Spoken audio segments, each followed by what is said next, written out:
বিশাল বিশাল ভাস্কর্য, rail station, এমনকি আছে গোটা শহরও, সবই বরফের। হারবিন আইস ফেস্টিভ্যালে আছে এমন ভাস্কর্য স্থাপত্য। বিশ্বের সবচেয়ে বড় এই তুষার উৎসব চলছে চীনের হেইলং জিয়াং প্রদেশে, যা দেখতে ভিড় করেছেন বিশ্বের বিভিন্ন প্রান্তের লাখো পর্যটক। প্রদর্শনীর পাশাপাশি দর্শনার্থীদের জন্য রয়েছে 20 রকম খেলা।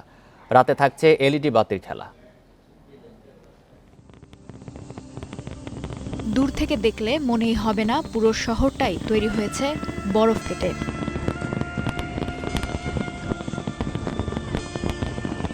প্রতি বছর জানুয়ারিতে কনকনের শীতে চীনের হেইলং জিয়াং প্রদেশে আয়োজন করা হয় এই তুষার উৎসবের। 1985 সাল থেকে শুরু হওয়া এই উৎসব এবার পা রেখেছে 36তম বর্ষে।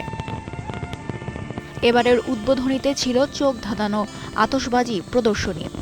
আইস অ্যান্ড স্নো ফেস্টিভ্যাল নামের এই আয়োজন বিশ্বের সবচেয়ে বড় তুষার উৎসব।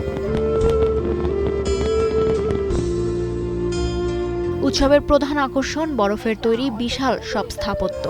রয়েছে তুষার দিয়ে গড়া পৌরাণিক সব চরিত্র, বিভিন্ন প্রাণীর অবয়ব ও প্রাসাদ। এবার বাড়তি পাওনা বরফের তৈরি স্টেশন ও ট্রেন। থাকছে সান আইল্যান্ড নামে বরফের শহর। আমি আসলেই ভাবিনি এখানে এসে এতটা উপভোগ করব। একদম অন্যরকম একটি আয়োজন। ভাস্কর্যগুলো অসম্ভব সুন্দর। এই হাড় কাঁপানো শীতেও যে উপভোগ করা যায় তা এই স্নো ফেস্টিভ্যালে এসে বুঝলাম। ভাস্কর্যগুলো তৈরিতে ব্যবহার হয়েছে 1,70,000 ঘনমিটার বরফ। বরফ এসেছে সংঘুয়া নদী থেকে।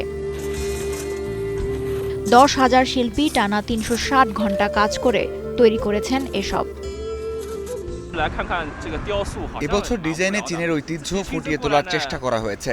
পাশ্চাত্য স্থাপত্যের সঙ্গে চীনা সংস্কৃতির নকশা ও প্রতীক একত্রিত করা হয়েছে। এছাড়া আইস লাইট, আইস ক্যাসেলে বিনোদনের সুযোগও রয়েছে। এই উৎসবকে ঘিরে হারবিনে ঢল নেমেছে পর্যটকের।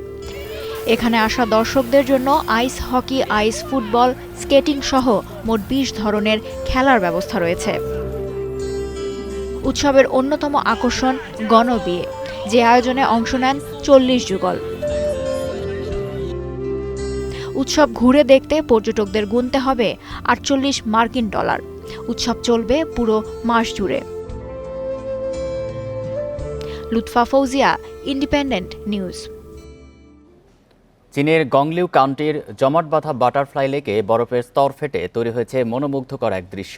এ যেন শিল্পীর তুলিতে আঁকা রূপকথার গল্পের পটভূমি। তিয়েনশান পর্বতমালার পশ্চিমে হঠাৎ তাপমাত্রা কমে গাছের শেকড়ের মতো ফাটল ধরায় তৈরি হয়েছে এই অপরূপ দৃশ্য।